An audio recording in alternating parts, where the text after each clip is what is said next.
Okay, so here we go with part two. We were still talking about equality interest groups.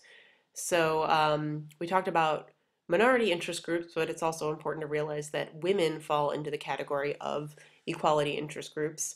The most significant women's interest group, and also the largest, is the National Organization for Women, or NOW.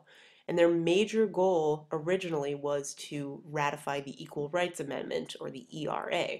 Now, we've already talked about how this amendment failed for various reasons, but it's important to realize that that doesn't mean that now just cease to exist.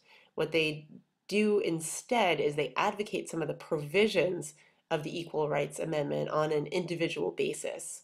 They realize that they can't get the entire amendment done, so instead they kind of have a more piecemeal effort. So the National Organization for Women is still very active, even if one of their major goals was not accomplished. Okay, last category of interest groups we have are consumer and other public interest lobbies. Okay, and basically we can think of these as interest groups that are seeking some sort of collective good. And to be more specific, we're talking about benefits that are not exclusive to the members of that interest group. Okay, so in other words, these public interest groups are advocating for the public as a whole. So you don't have to belong to this interest group to benefit. Right? And one predominant example is Ralph Nader's campaign against General Motors for automotive safety.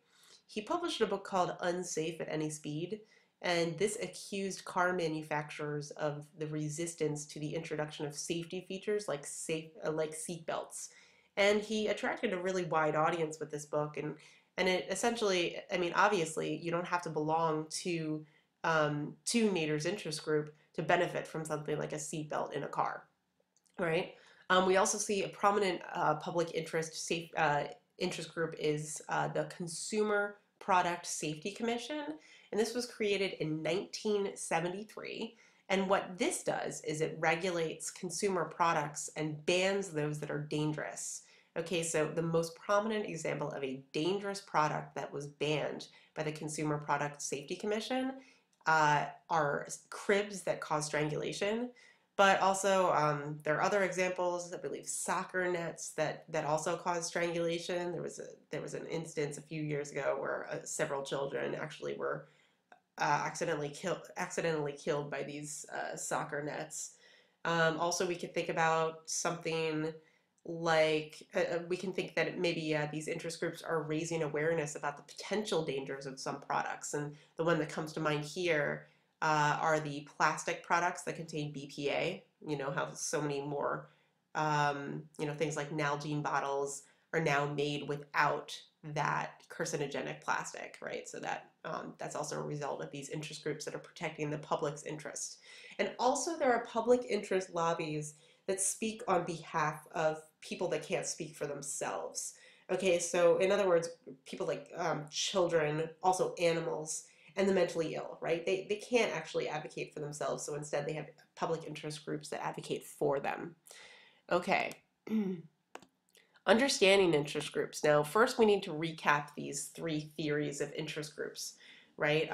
We're probably pretty familiar with these now because we talked about them in chapter one, and we also talked about them earlier in this chapter.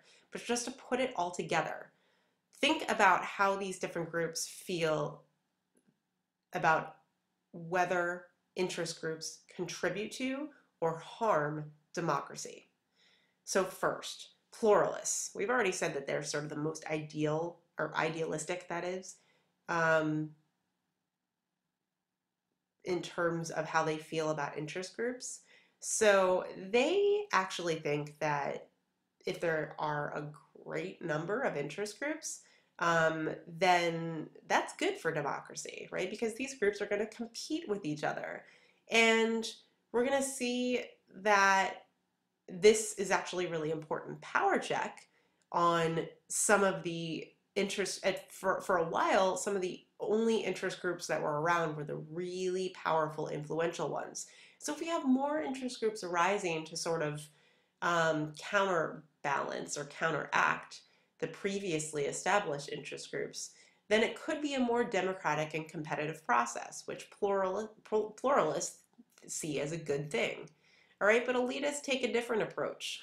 Elitists think that interest groups have not at all helped democracy. Okay, they think that the fact that there are so many business PACs, remember we already talked about that today, that demonstrates that there's corruption and that the wealthier groups have a greater influence on policy. Okay, so they are very anti-proliferation of interest groups. Okay, and hyperpluralists, they also think that because there are so many interest groups out there, that it's going to sort of uh, cloud the democratic process. Okay, the government is, we know that under hyperpluralism, the government has kind of bends over backwards to listen to the demands of all interest groups.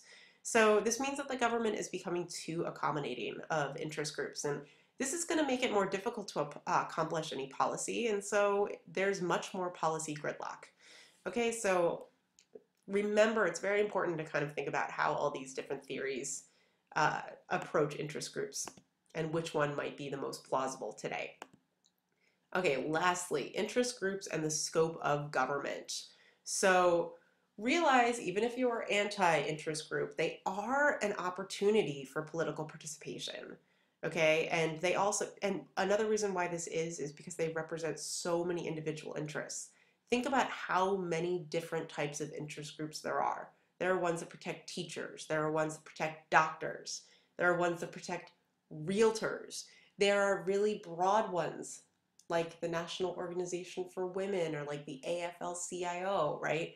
So, I mean, basically, no matter what sector or social or ethnic group or even gender you belong to, you can find an interest group that's going to be actively advocating for your benefit. Okay, so in a way, some people see this as a boon towards democracy. Okay, but there are maybe some problems associated with it. Like the fact that there are so many interest groups means that the government has to have a very wide scope. Okay, because most groups are advocating programs that are going to benefit them, right? So if they're advocating a ton of different programs because there are so many groups out there, that means the government has to spend a lot of money.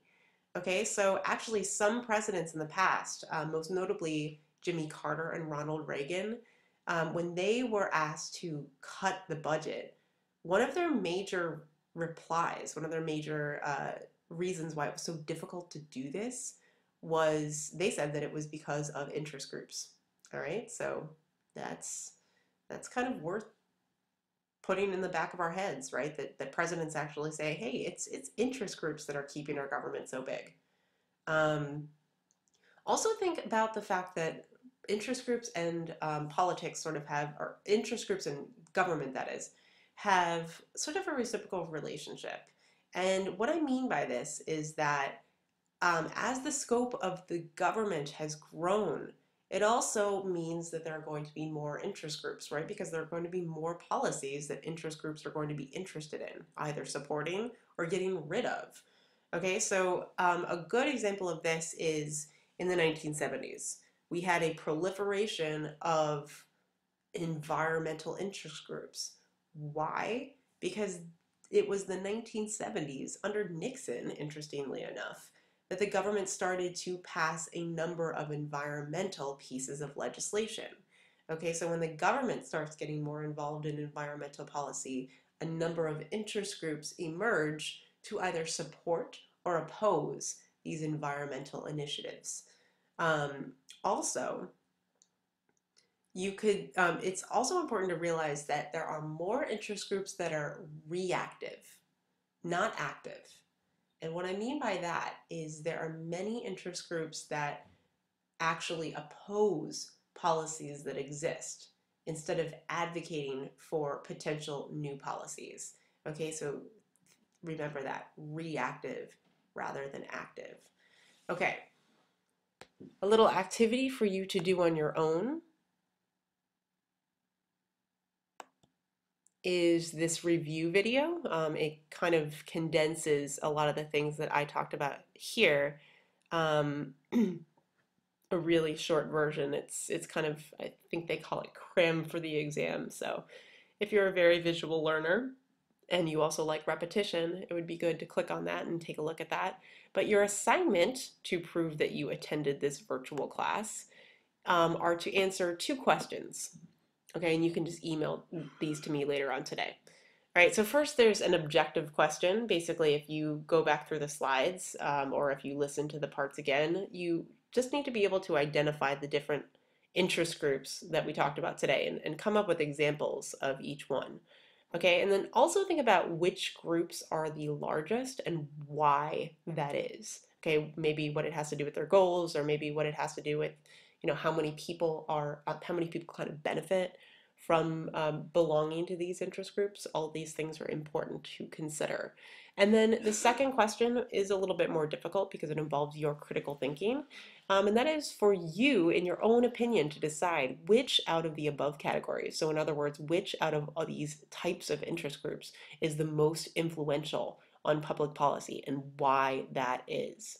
Okay, I may have hinted at which are the more influential categories, but it is up to you to explain why. Okay, so these don't have to be elaborately long answers, but again, this is just kind of proof that you were here so that you just didn't sleep until noon if we do end up having a snow day. If we don't have a snow day, then we'll obviously have class, but I'll still post this for you guys because it will be a nice little review video for you when we do our assessment, which is an essay over Thanksgiving break. So thanks for listening, and maybe I'll see you tomorrow, maybe not.